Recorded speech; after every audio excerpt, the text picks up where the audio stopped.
Thank Florida Governor Ron DeSantis and Secretary of Homeland Security Kristi Noem and Florida Attorney General James Uthmeier. Where is James? Where is he? You do a very good job. I hear good things. I hear good things about you from Ron, too. No, you really do. He's even a good-looking guy. That guy's got a future, huh? Good job, James. I hear you did really, really fantastic. Worked hard. You're like in the construction business for a few days, right? Congratulations. For all the hard work and to make this facility possible. It's amazing. Thanks as well to Florida Agricultural Commissioner Wilton Simpson. Where is Wilton? Where are you, Will? Hi, Wilton. Been a long time. Thank you. Congressman Byron Donalds. Where's Byron? Hi, Byron. How are you? Good.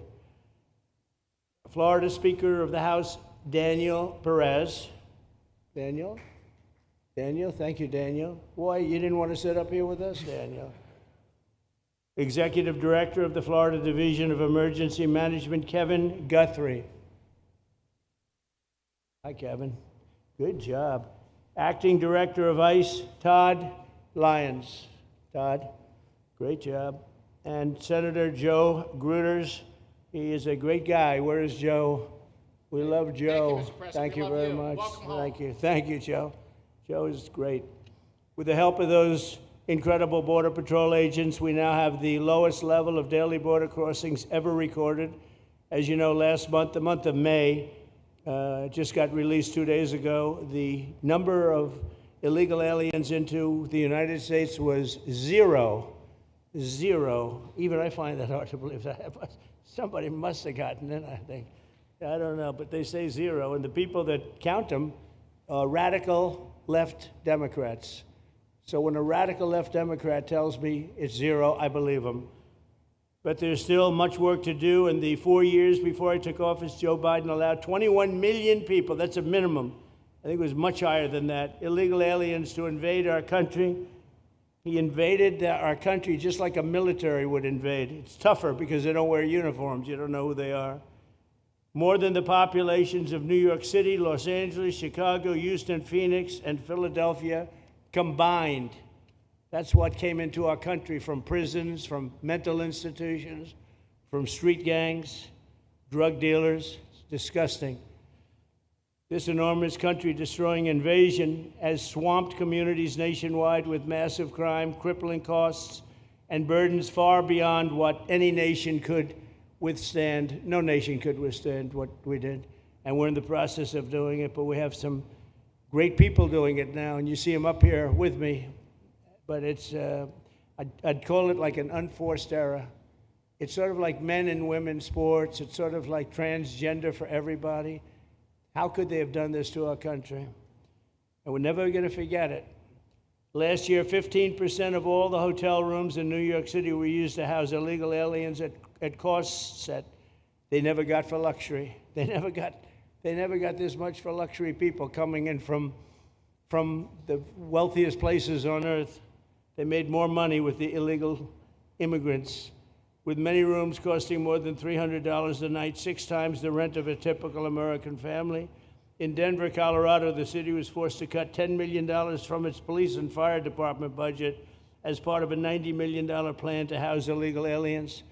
And it's a population that's growing and growing and destroying Denver and growing, and again, it's destroying Denver, and it's destroying many other cities too.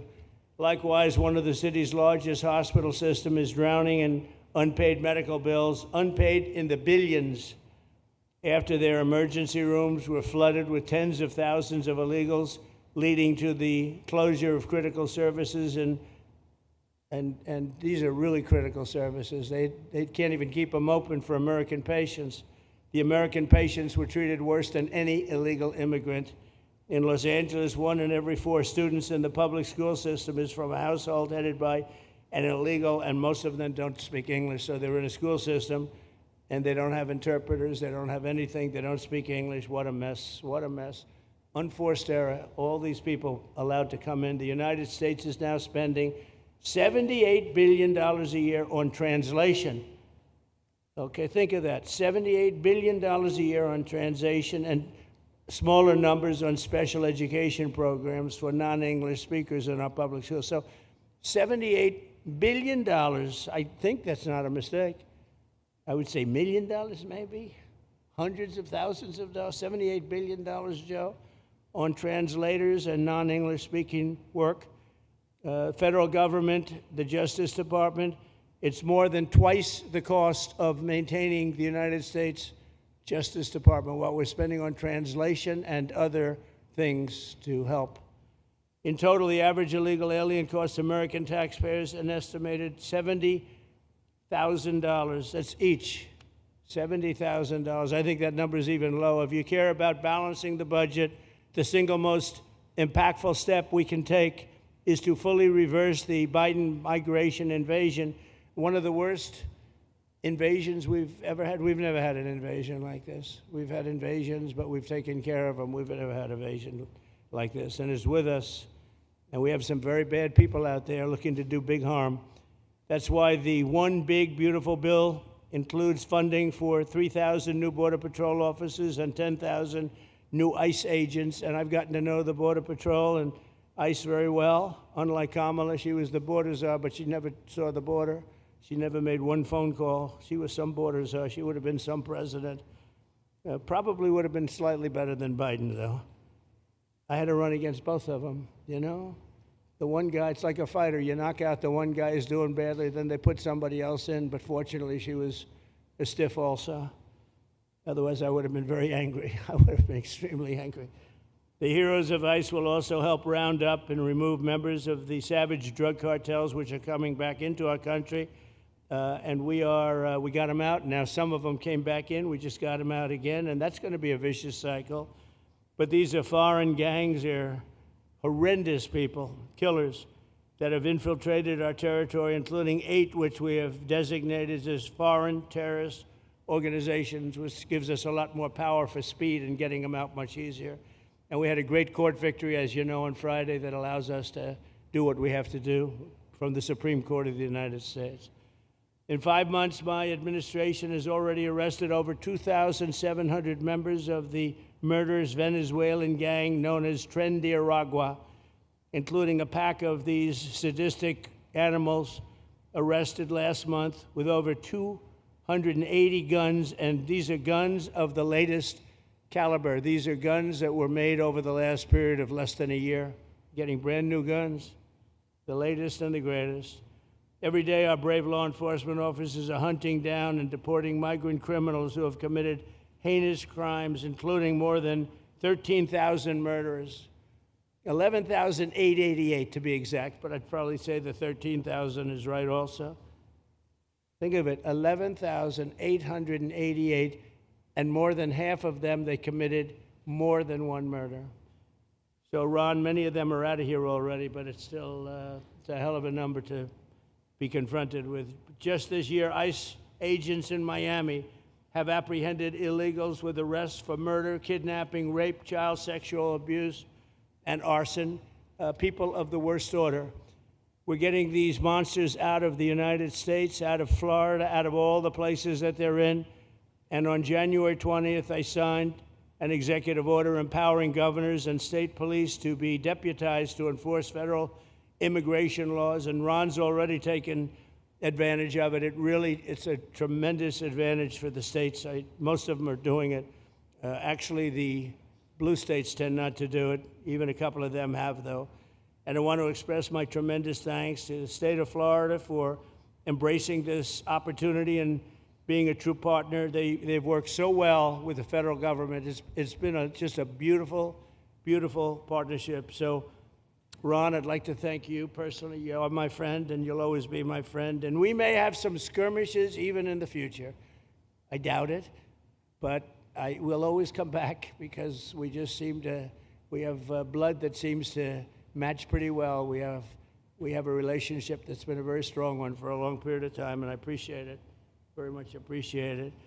And also, Secretary Noem, I'd like to have you say a few words. You have been unbelievable, the job you've done. You and our favorite person, Tom Homan, have done, and your whole staff, because it's a lot of people, and Tom acknowledges it all the time. He respects you so much. He respects the staff that you both built. And you're really doing one of the great jobs. And it was great that you could work with Ron in Florida so well. Built such a great facility. So please say a few words. Thank you very much. I don't know if this will work. Well, thank you, Mr. President. First of all, I want to thank you for putting the safety and the security of the American people first, and the way that you never lose focus on making sure that America stays our priority and that the families that live here get the chance to grow up and to raise their children in communities that are safe and that give them an opportunity to pursue the American dream. This facility here is a fantastic representation of what can happen when all of government works together and when it's accountable to the taxpayers and to the citizens that live here. The president signed an executive order that allowed us to build partnerships with states and with local law enforcement officers, which is exactly how things should function in this country. More power, more authority given to people locally so that they can take control of their own destiny. And so we have already been working under the 287G program to deputize law enforcement officers, whether they be state highway patrol, local sheriff's departments in all of our states, and allow them to go out with our ICE officers, our border patrol officers, and make sure that we're getting the worst of the worst off of the streets. We also recognize that as we've been doing that and returning people back to their home countries, that we need detention facilities. We need beds to put them in place so that they can have their due process before they return home. And this facility is exactly what I want every single governor in this country to consider doing with us. What happened to start this conversation was that a young man named Jimmy Percival in my office, my general counsel, who came from Florida and used to work here, called up the Attorney General and the governor and said, hey, what do you think about partnering with us on a detention facility that we could put in place that would allow us to bring individuals there? There's an airstrip close by. You guys volunteered the assets that you have and the connections that you have and worked with Kevin extensively so that we could come here, have their due process given, and return them home to their countries. And in 8 days, this facility has been stood up. And I want everybody to recognize that detention facilities that ICE adheres to is a higher standard than is required at state levels, at local Department of Corrections facilities, sheriff's offices. This is a state-of-the-art facility, air-conditioned, isolated though for security purposes, which is very helpful. And I appreciate so many people being willing to work together to make a project like this happen. Right here on this location, we'll have about 3,000 beds. Other location will have another 2,000 beds that will allow us to bring individuals across the country that we are bringing in and incarcerating for violating our laws and immediately get them out of the country as soon as we possibly can. It's exactly what we need to be perpetuating in other states. And what I would say is, I want all of you to notice these flyers that we've got, is that everybody who sees these flyers or anybody who sees these news clips should know you can still go home on your own. You can self-deport. If you go on the CBP Home app and go home now, you will get the chance to come back to the United States legally. You will get the chance to come back and do it the right way. If you don't, you may end up here. And you may end up here and being processed, deported out of this country, and never get the chance to come back. That is the consequences of breaking the law in the United States of America. Listen, our job is to uphold the law. This is a country of laws. We have a border now, and because we have a president that cares and recognizes that we need to be a nation of borders and a nation that upholds the law. If you break the law, there's consequences. We will deport you and you will never get to be a United States citizen. You'll never even get to come back here and work and to pursue the American dream. But if you decide you want to go home now, go home. And we'll help facilitate it. We'll buy your plane ticket. We'll get you there. In fact, I just got back from Panama, Costa Rica, Guatemala, Honduras. Those countries are excited to get their citizens home. They're setting up programs to loan them money to buy houses when they get there, help them with food assistance, get their children educated, scholarships. They want their citizens that are living here in the United States illegally to come home and to be a part of their economy and help their countries grow. So this is a win-win for everyone, and I just want to end, Mr. President, by thanking our law enforcement officers, by thanking our ICE officers and our Border Patrol officers for what they do every day. They are out on the streets, and violence against them has increased over 500% since Trump has gone back into the White House because he's upholding the law and because a bunch of liberals, socialists, and Marxists are out there lying about what President Trump is doing. President Trump is upholding freedom by what he is doing. The freedom to live safely in this country and to do things legally and to have justice. And because those liberals, and I'm calling out you, CNN, I'm calling you out because you lie every single day about what these operations are. We are going after murderers and rapists and traffickers and drug dealers and getting them off the streets and getting them out of this country because Joe Biden let the worst of the worst come in here. The other day I was talking to some marshals that have been partnering with ICE. They said that they had detained a cannibal and put him on a plane to take him home, and while they had him in his seat, he started to eat himself. And they had to get him off and get him medical attention. These are the kind of deranged individuals that are on our streets in America that we're trying to target and get out of our country because they are so deranged they don't belong here. And they shouldn't be walking the streets with our children.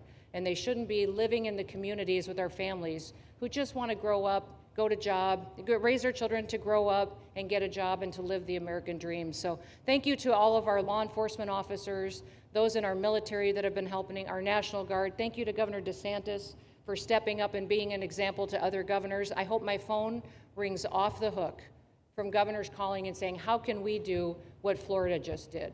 How can we do exactly what they did? Because we need this big, beautiful bill. We absolutely have to have this big, beautiful bill that has the funding so that we can continue this operation and we can get those bad criminals off of our streets and have the officers to do it so that when they go out on an operation, somebody's got their back. Somebody's got their back, they can do it safely, and they can go home to their families at night too. So this bill needs to pass through Congress so we have the resources at the Department of Homeland Security to make sure that our homeland truly is secure. And Mr. President, thank you for Stephen Miller. I just want to thank you for him. This guy calls me night and day and tells me all of his wise advice and wisdom, but he's a rock star because he loves this country and he's passionate about making sure that nobody is prioritized over an American citizen. We love everybody. We do. We love everybody. Not everybody. But, well, a lot of people. But we shouldn't be putting people illegally above citizens. We should be making sure that we do things right. And that's what America has always stood for, and we're an example to the rest of the world because we do it right. So, Mr. President, you surround yourself with great people, and I think that's because everybody wants to work for the greatest president that the United States has ever had, and that's President Donald J. Trump. So thank you, sir. Thank you very much, Christy. That's Thank so you for nice. your... Thank you. Thank you very much. And I have to say that, you know, when Christie's name was put before me by Tom Homan, by the way, because I wanted him for the border, and somehow I thought that was going to be good in that sort. But he didn't want the upper job, and I said, who do you recommend? Christy Noem. I said, oh, are you kidding? She's great, but she's such a fine, elegant person. He said, sir, she's tough as hell. I said, are you sure? You are tough as hell, I tell you, and you do it in a very nice way, but you are, if you ever saw her ride a horse, she rides a horse like she should be in the rodeo. She's like an unbelievable horse person, and you've done a fantastic job, and Steve Miller would even agree to that, and he likes nobody, by the way. I don't think he likes anybody. And another one we like is Ron. And Ron, would you say a few words, please? Sure. Well, thank you, Mr. President. Welcome back to Florida, and I think this is the first time you've been back since the events of a couple weeks. So just let me say, as somebody that was serving on active duty in Iraq back in the day, we witnessed the number of our troops that were killed or wounded by the Iranians. We know that they're a militant Islamic regime that was hell-bent on getting nuclear weapons, and under Joe Biden, they were about to get nuclear weapons. And because of your strong actions, those dreams and those ambitions have been reduced to rubble. And I thank you. I know a lot of veterans thank you, and people in Florida really thank you for stepping up and really making a strong, tough, but strong decision. I think we're much safer as a result of that. Now, on the immigration, I think President Trump's election represented the chance for us to finally solve this illegal immigration and border problem once and for all.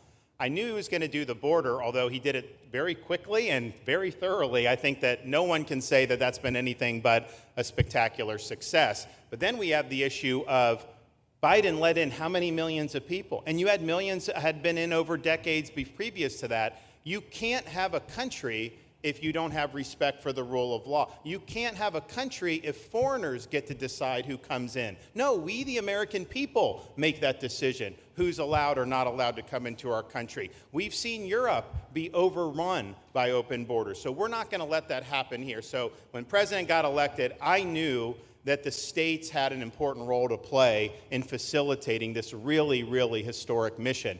We're the only state in America, Florida, that requires full cooperation with ICE from all state and local law enforcement entities. And what is the net result of that?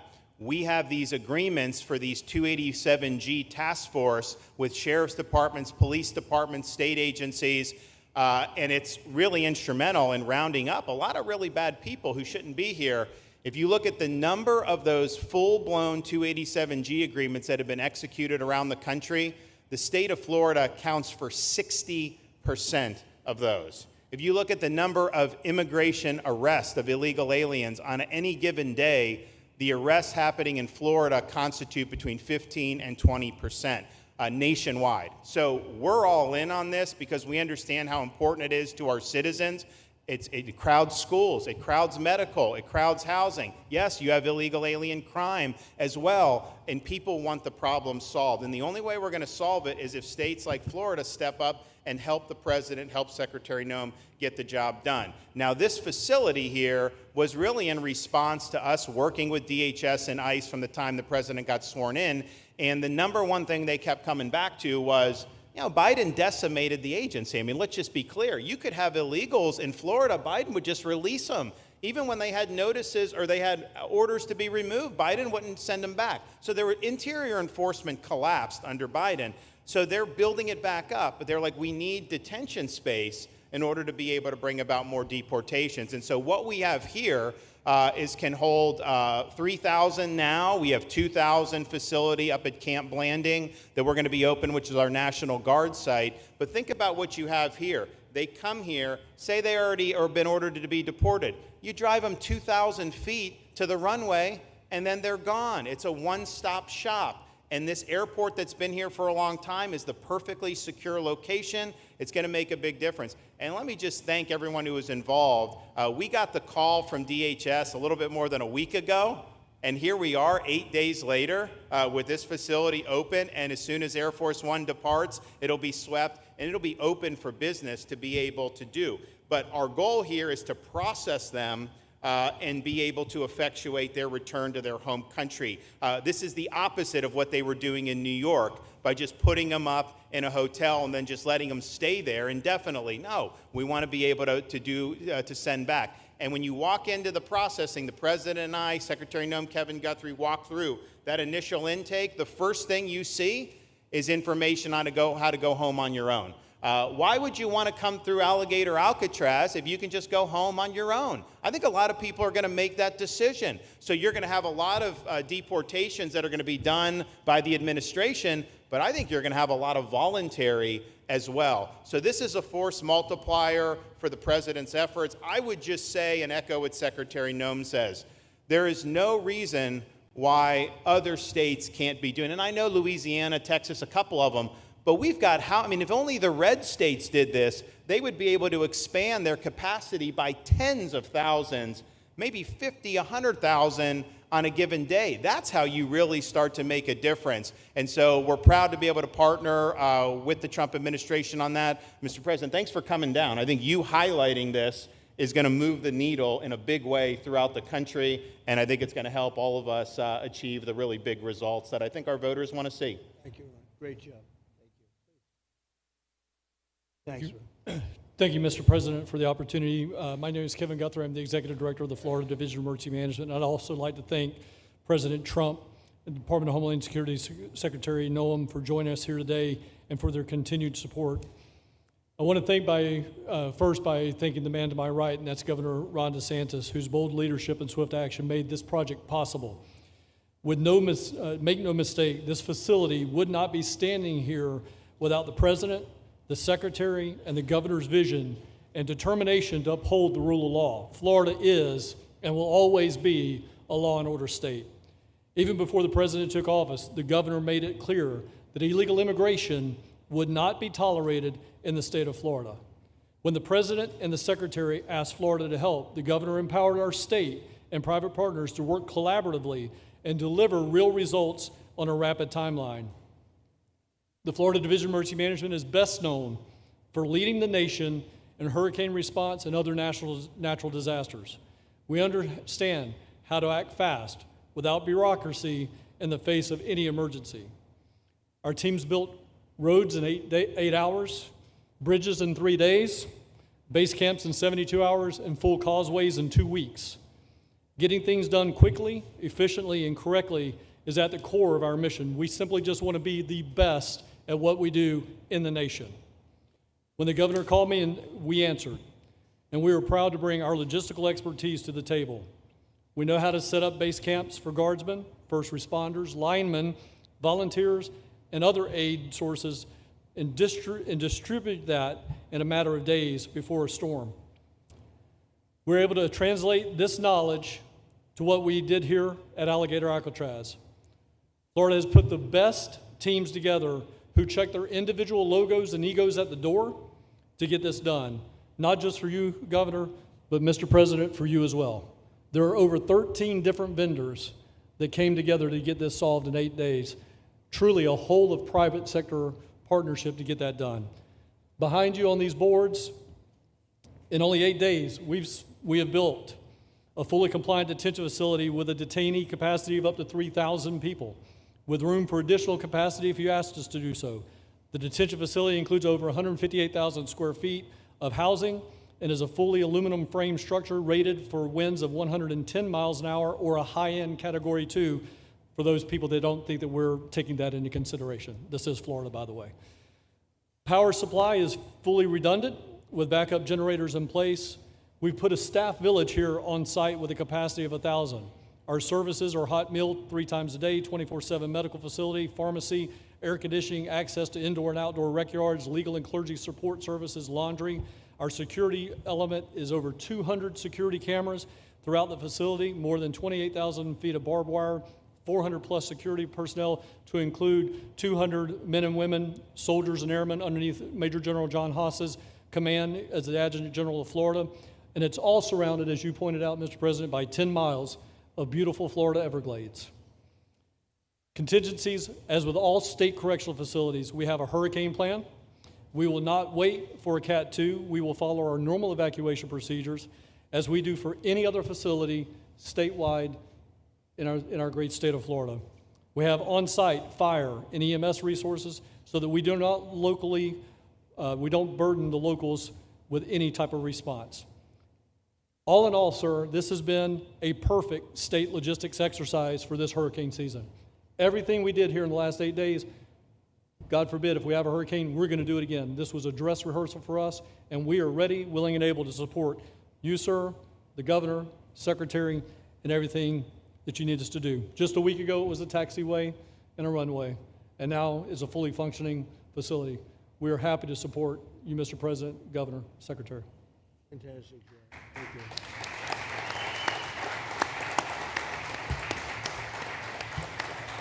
Byron, please.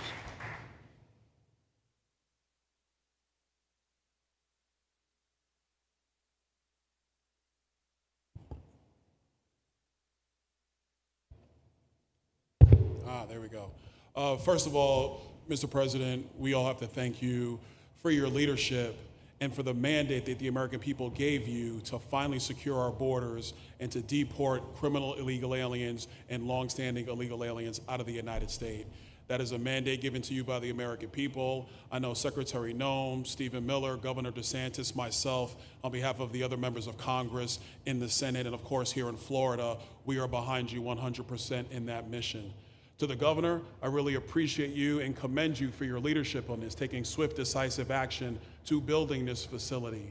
One of the things that has occurred because of the work you did earlier this year with the legislature is that our sheriffs are out there every single day. They are arresting these criminal aliens in our streets, and they're seeing some backlog in their jails. So this facility primarily goes to address some of that backlog and then to help us fulfill the mission that the president has led us to. So Governor, thank you for your leadership and thank you for your decisive action on this. It really does mean a lot to all the people of Florida, of course the people of the 19th Congressional District.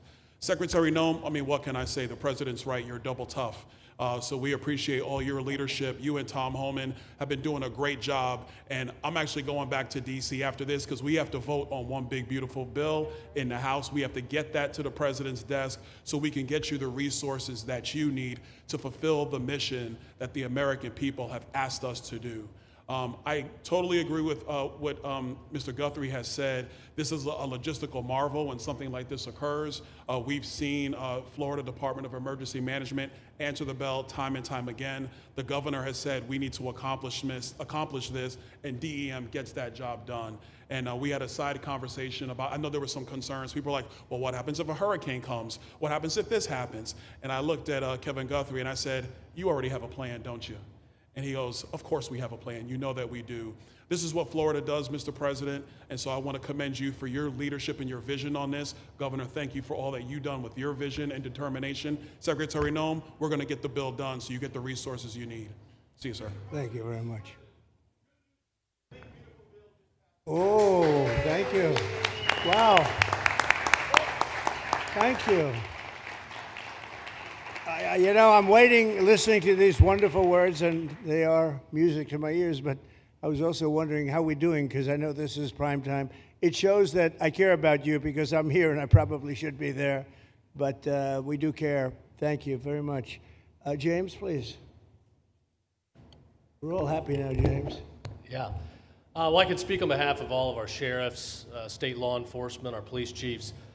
We are going to continue to make arrests, our pedals to the metal, as many as we can. We want to fill this place up. The governor and Kevin have shown they can build bridges in 3 days, so why not some detention facilities? Hopefully there's more to come. And you really kind of were the inspiration for this. We like the idea of reopening the original Alcatraz. I don't know if that can happen or not, but we thought, hey, we've got our own natural Alcatraz in the middle of the Everglades. Right.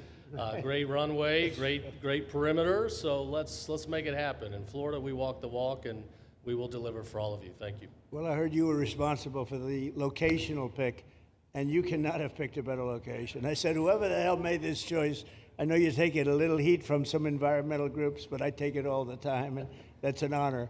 But I heard you were very responsible for that choice, and that was a big choice. Thank you very much. Great job, James. Thank you. Do you want to finish over here, and then we'll go over here? We'll go back and celebrate the big, beautiful bill that you just got passed. You sure that's right, Brian? Yeah, all right. Wow, good. He's doing a good job. Right. Wow. Mr. President, first of all, I just want to say how grateful we are that you're back here in your home state of Florida. You've been doing an amazing job, not only at our border, but around the world, keeping this country safe and Americans. We are grateful for your leadership. God had a plan for us, and it was Donald Trump. So thank you for that. As a member of the Immigration Board and as the Commissioner of Agriculture of this state, I've been happy to help lead with the governor and the rest of the cabinet on this issue. We're very proud, Secretary Noem's here today and others, to represent not only the United States in our efforts to make this commitment to keep our citizens safe, but we're going to continue in Florida to remove the barriers to have your vision come true of a safe United States. We're going to get these illegals, the illegal criminals out of this state, and we really appreciate you and your leadership in this effort. So thank you for being here today. Thank you very much. You're doing a great job, too. Thank you. Thank you, Mr. President. Joe Gruters, State Senator. I'm a member of your Homeland Security Advisory Council, your Vice Chairman. Thank you for that appointment. And thank you for coming back to Florida and everything that you do. Every single day you are delivering on the promises that you promised to us at all of the events you've done throughout the years, but specifically this last campaign. You deserve all the credit for everything, and you are surrounding yourself with incredible people like Secretary Noem, Stephen Miller, and just like your big, beautiful bill here in Florida, there was a lot of commotion about our immigration bill.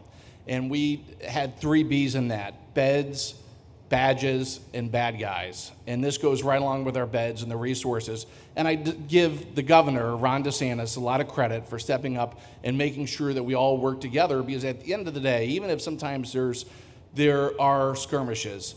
As a result of the back and forth, we ended up with a better bill, and we all win. And what we're doing here in Florida hopefully will happen all across the country. Your leadership is amazing. Keep up the great work, and just know that Florida loves President Donald J. Trump. Thank you very much, Joe. Appreciate it for a long time. Appreciate it. By the way, Okeechobee is something that we did together also, and that was a lot of money spent.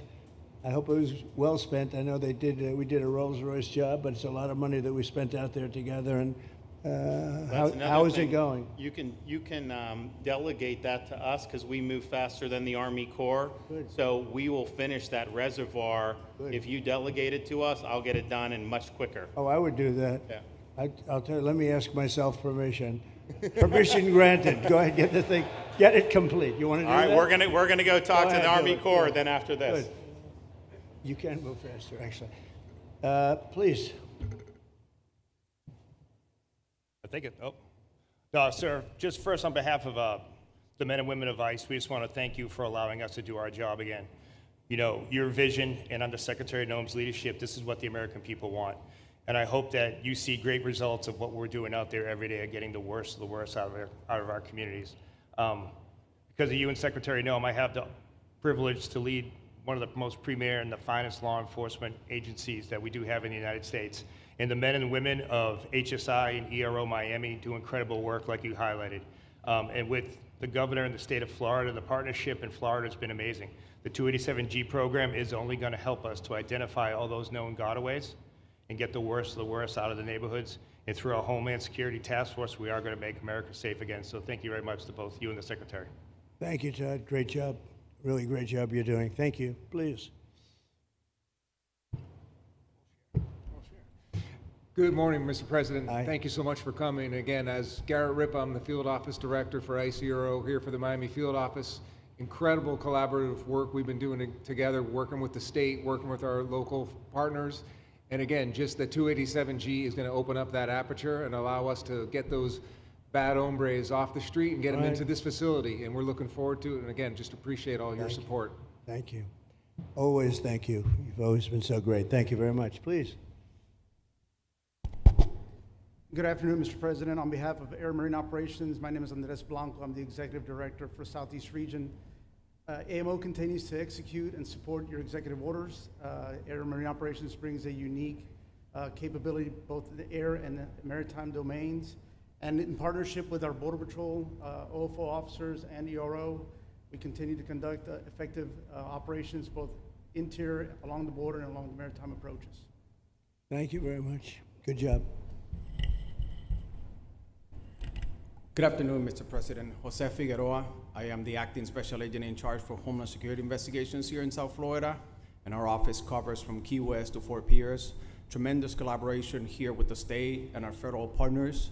HSI is conducting criminal investigations into TDA, MS-13s that are involved in human smuggling, sex trafficking of minors, and we will continue that effort with your support. Governor DeSantis, thank you very much for this facility. Looking forward to continue the great work. Thank you. Thank you very much. Steve, would you like to say something? Our star. Thank you, Mr. President. I just want to say on a personal note, getting to watch what you've done over the last 5 months to deliver on a 50-year hope and dream of the American people to secure the border. When President Trump came into office on January 20th, the United States had endured the largest wave of illegal immigration in human history. Not just American history, human history.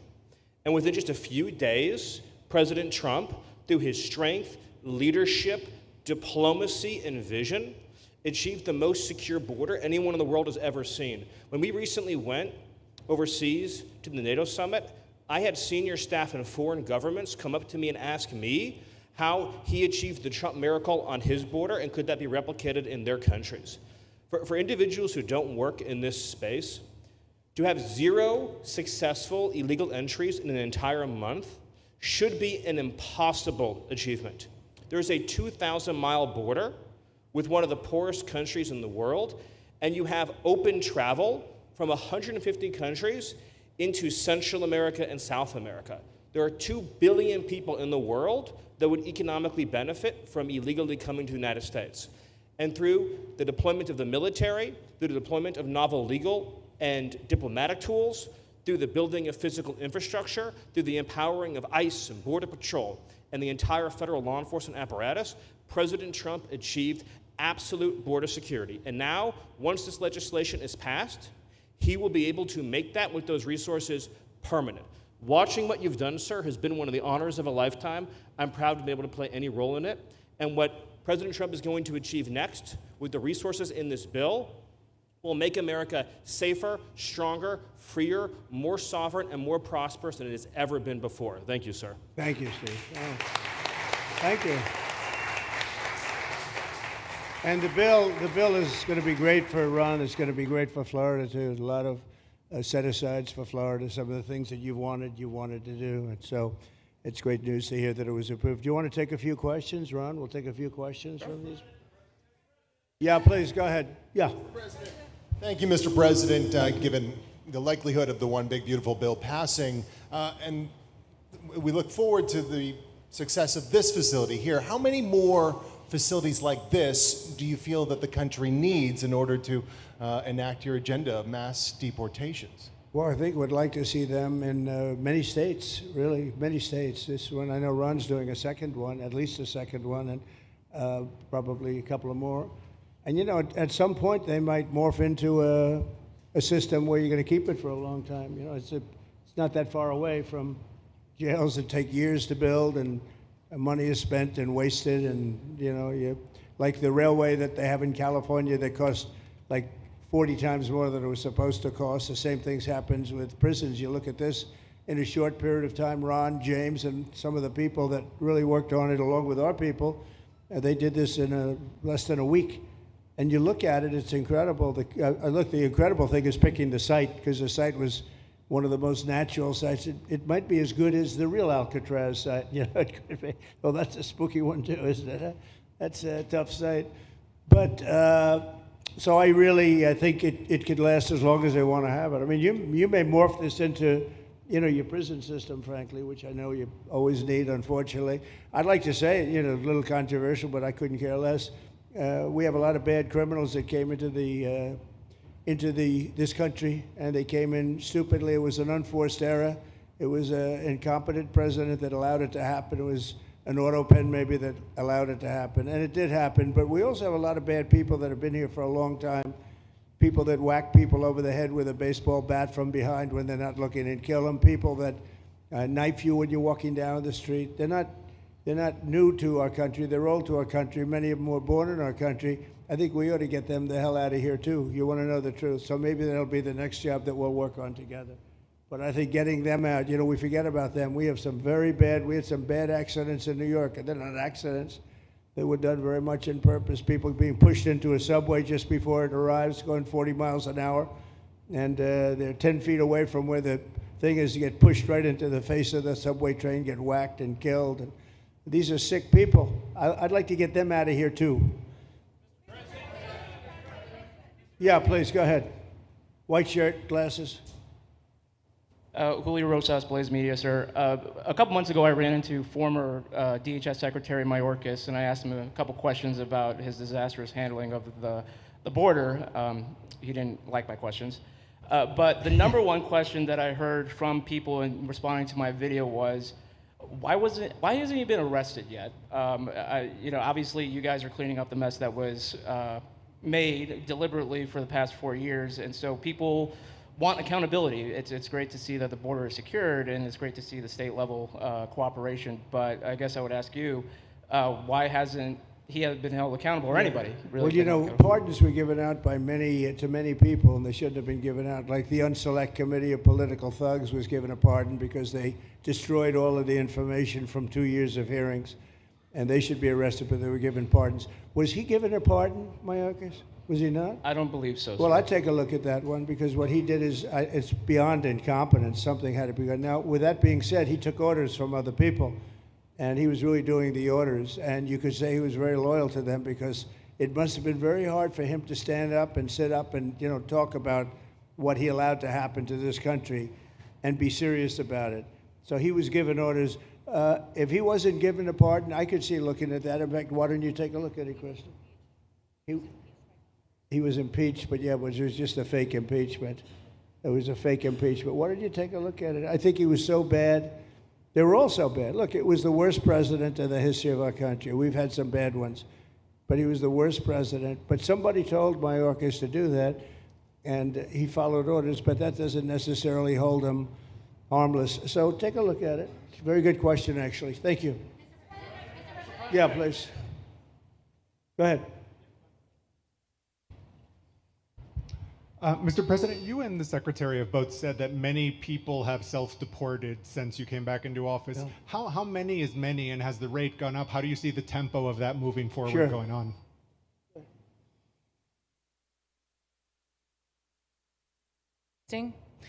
We have had several 100,000, but also we have many that have self-deported not even using the CBP Home app. When I have gone to these other countries to negotiate security agreements and information sharing on criminals, who's coming and going into their countries, they report that hundreds of thousands have come home that weren't on our radar, that they are coming home on their own and self-deporting because they want the chance to be able to go back to America someday. So we believe it's over 1 million, possibly more than that. I'm asking all of those countries for their information on what they have of individuals that may have returned home that they have, taking advantage of their programs to help them become a part of their civilization again too. So we know it's over 1 million, but we have to, I'm getting more information and that number will grow. If they don't leave, they never get the chance to come back. If we have to take them out, and we will, they'll go out, but they never get a chance to come back. The other way, we actually make it a little bit easier for them to come back. Okay? Thank you. Good question. Thank you. The bill is now passed in the Senate, but we are already hearing from some Republicans in the House who say they cannot get on board with the changes that were made to the bill in the Senate. What is your message to those holdouts? Well, I just heard that about the Senate, and the bill just passed, and it tells you there's something for everyone. I mean, it's a great bill. There is something for everyone, and I think it's going to go very nicely in the House. Actually, I think it will be easier in the House than it was in the Senate. And just to be clear, on the Medicaid cuts, you've promised not to cut Medicaid, said this is all just targeting waste, fraud, and abuse. Are you saying that the estimated 11.8 million people who could lose their health coverage, that is all waste, fraud, and abuse? No, I'm not saying that. I'm saying it's going to be a very much smaller number than that, and that number will be waste, fraud, and abuse. And if you look, they took a much more liberal stance on the Medicaid situation than they could have. They had a tough stance and a weak stance. They took not a very strong stance on that to start off, and it's waste, fraud, and abuse, and everybody wants that covered. What number is that? What analysis are you seeing? I'm not seeing a number, but I know it's much less than the number you gave, and we really were very, very cognizant of three things. Social Security, we're going to take care of it beautifully. Medicare and Medicaid, and we are going to save it, whereas the Democrats are going to, you won't have it. They will destroy Medicare and Medicaid, and they have to because their numbers don't work. So it's not going to happen. They're the ones that have destroyed Medicare. They have made it so bad already, they're going to make it a lot worse. But now we'll be in charge, so we're going to have no problem with Medicaid or Medicare or Social Security. Thank you. Yeah.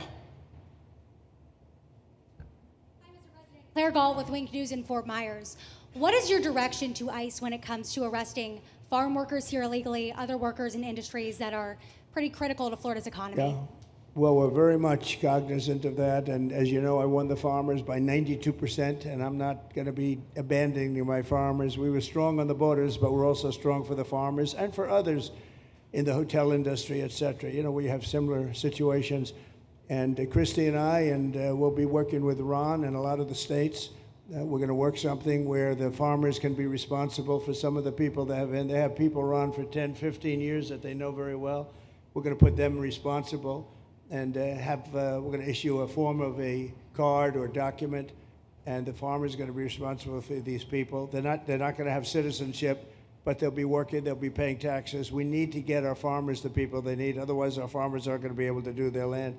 You know, it was tried once before, many, many years ago, where there was a very strong guy, and he got everybody out, and every farm almost in the country, but every farm in California, every farm in Iowa, almost all the farms went bankrupt. They had nobody to work, and we don't want to have that situation. So We're going to work it. We're going to put our farmers and others in charge of the people that they have under them. They know the people, and I think it's going to work out really well. We're going to take care of our farmer, but we're going to get the criminals out. Okay? Yeah, go ahead, please. Thank you. Mr. President, how do you respond to critics who fear that a 3,000-bed detention center and the waste that that could produce will pollute the surrounding federal protected land, including land that both administrations have invested billions of dollars in restoring? Well, I was one of those that invested billions of dollars and hundreds of millions of dollars right here in the Meadowlands, but in the Everglades, and the Meadowlands too in New York. If you look at what we did up there, speaking of the Meadowlands, a lot of places like this, but this is a very unique one. One thing I'll say about this land, we'll be gone 1,000,000 years and this land is still going to be here. It's not going to be much different.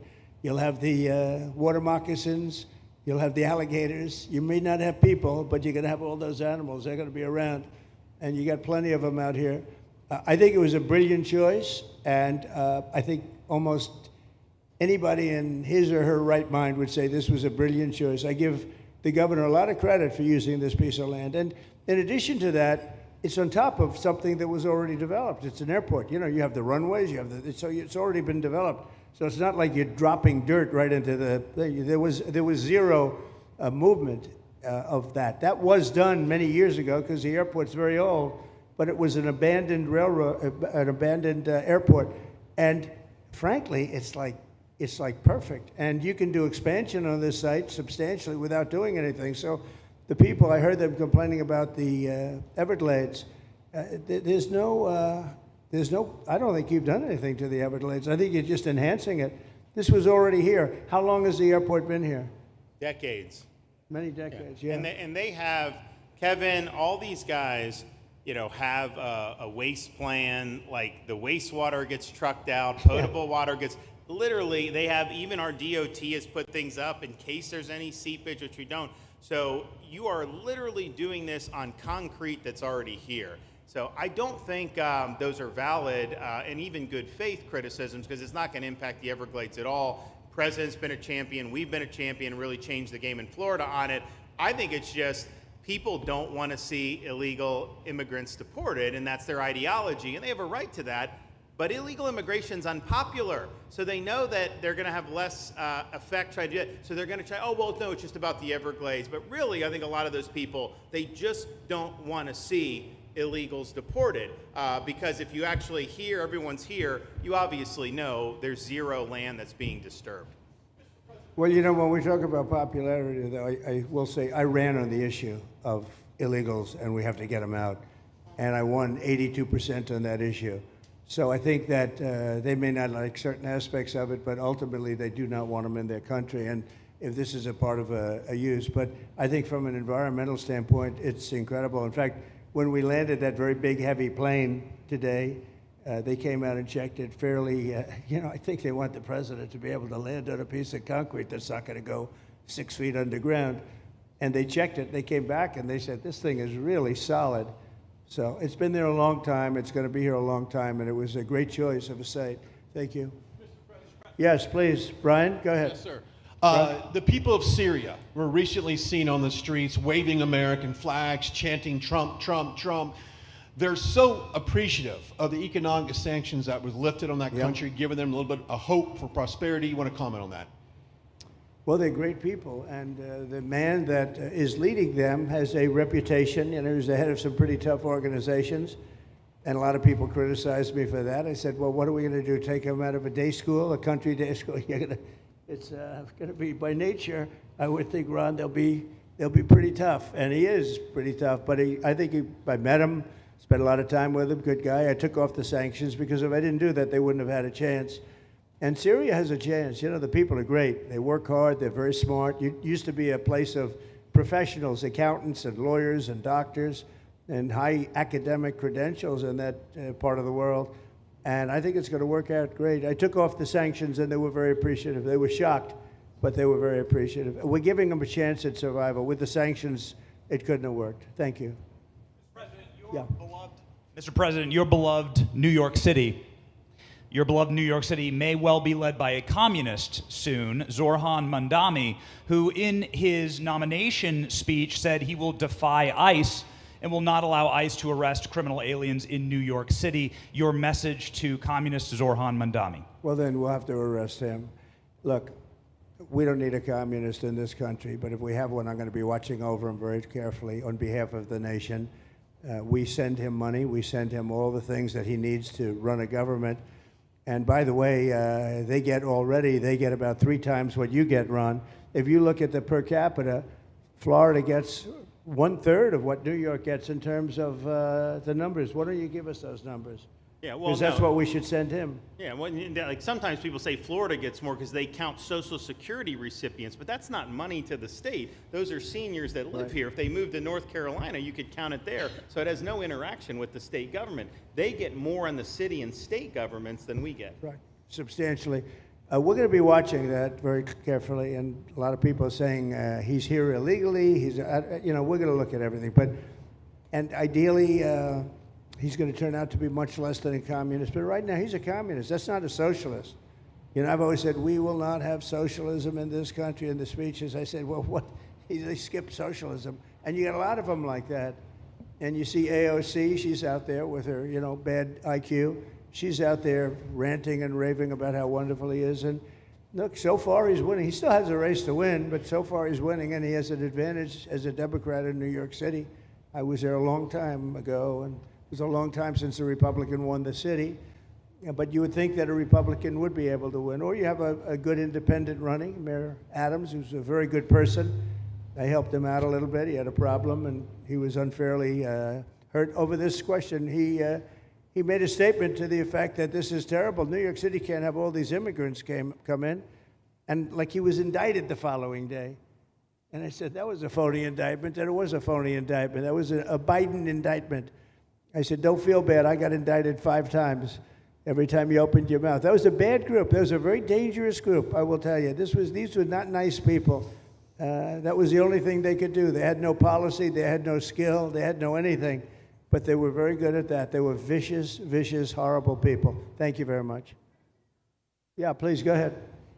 Anna Giratelli with Washington Examiner. Governor DeSantis has proposed using National Guard, deputizing them as immigration judges to get through this massive backlog of people in the immigration court.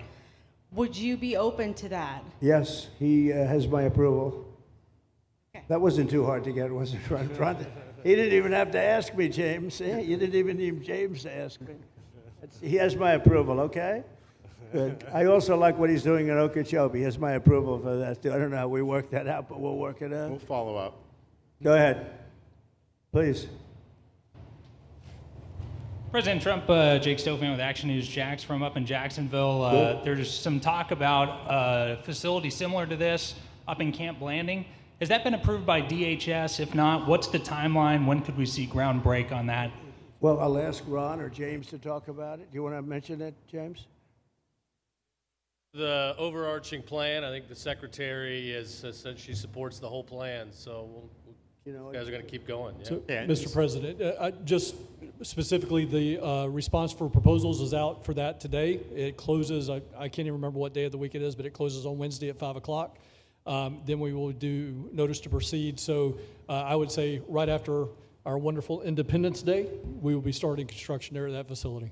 You're going to have another big runway there, too. That's great. Wow. Boy, I love these runways. It's very convenient, I must say. Having a runway is a nice thing. Today, you don't get runways approved. I will tell you, it's tough to get a runway. Although in the age of Trump, you get them approved fast. We're approving massive electrical bins, what they call them bins, but big electrical facilities for all of the factories and the AI that's coming in. They're going to build their own electric. They're going to be really. They're going to be made into electrical providers. They're going to have a lot left over. They'll put it into the grid. I think, they're going to end up doing so much. They'll put it into the grid. Won't even cost anything from their standpoint. So we have a lot of that happening. We get approvals fast. But I was just saying, runways are hard to get, but we'll get them now. But in the past, I would say over the past 30, 40 years, when you can get a runway, that was considered gold. Okay, please, go ahead. Go ahead. Sure.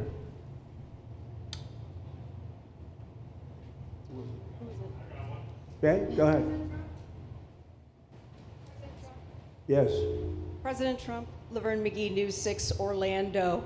You have fulfilled several campaign promises along with the help of Governor Ron DeSantis. What is the next campaign promise that you plan to fulfill to the American people? So we have turned this country around in less than 6 months. And when I was away, and I was telling Ron, I was telling some others, I've said it a little publicly, I guess, but I met a lot of very important people. The King of Saudi Arabia, I was there 2 weeks ago, and Qatar, the leader of Qatar, who's great, and the leader of UAE, who's great. These are very substantial people, very smart people, and good people.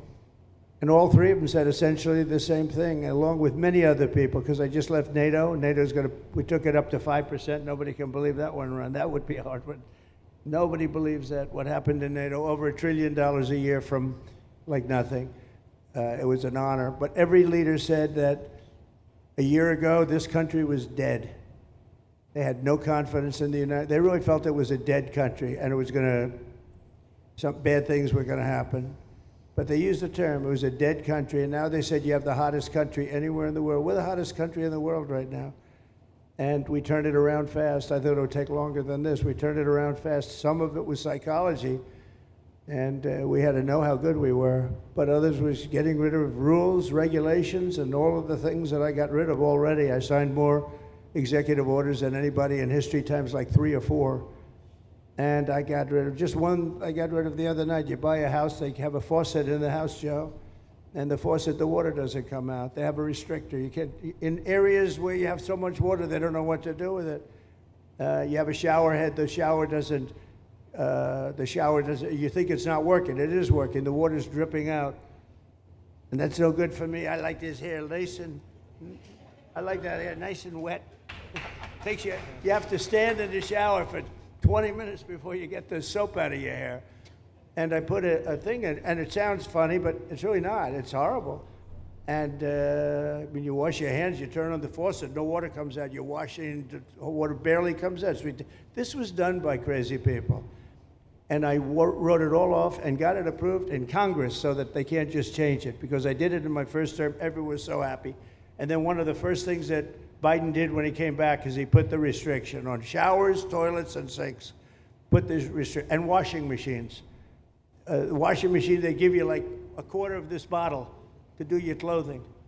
And people needed 10 of these bottles. And the people came to me from Whirlpool, and they said, we can't make a machine that's competitive. We can't make a machine anymore. It doesn't work. Why? They don't let us use water. Do you have any problems with water? No, we have so much we don't know what to do with it. You know, it comes down from heaven, right? And I approved all of that, the washing machines, the whole thing. The dishwashers, that was the other one. They give you like this much water right up to there to do your dishes. So people, you know what they do? They keep pressing the button. So they end up doing the dishes 10 times. They end up using more water than you would have used if you did it right in the first place. So all of that stuff has been written off. It sounds crazy. It's little things. The straw, I let you go back to a plastic straw. I was tired of having straws melt in my mouth, you know? It wasn't working. The paper wasn't working too well. So these are little things that I did. Then we have the big things. We have the biggest things, and that has to do with some of the subjects we're talking now. I think the things we're talking about now are the biggest, because if you don't have borders in this country, borders and good elections, and we're working on that next. There's some bills coming in that's going to make sure that you're a citizen, that people aren't counted in the voting when, you know, they were here and they're here as illegals and they're criminals in many cases, and they give them a count. And you end up with extra congressmen. We're going to work on that. We're going to straighten that out next. That's going to be easy compared to what we were doing. But we did the big things, too. But little things like that, a straw, little things like a washing machine with no water. People go out, they spend all their money on a washing machine. The damn thing doesn't work. You can't use the water. Then you go to your sink, and that doesn't work either. You're stuck. You know what you do? You have dirty plates the next day. That's it. And we solved so many common sense problems. And they weren't easy, you know. There are people that really believe in this stuff. But, you know, most states have so much water, they don't know what to do with it. And look at North Carolina. I mean, they had a lot of water, and they have to get restrictors on their, you know, on their kitchen faucets. So we're very proud of the things we did, and we're going to do a lot more of them. Yeah, please, go ahead.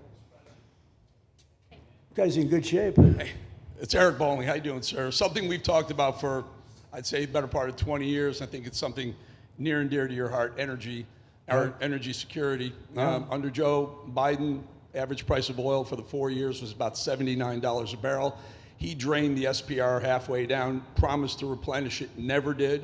That's right. Under you, first term, $53 average price for 4 years. Biden was $78 for 8 years. It was never refilled. The question is now it's $64 or so. Yeah. What coming down rapidly.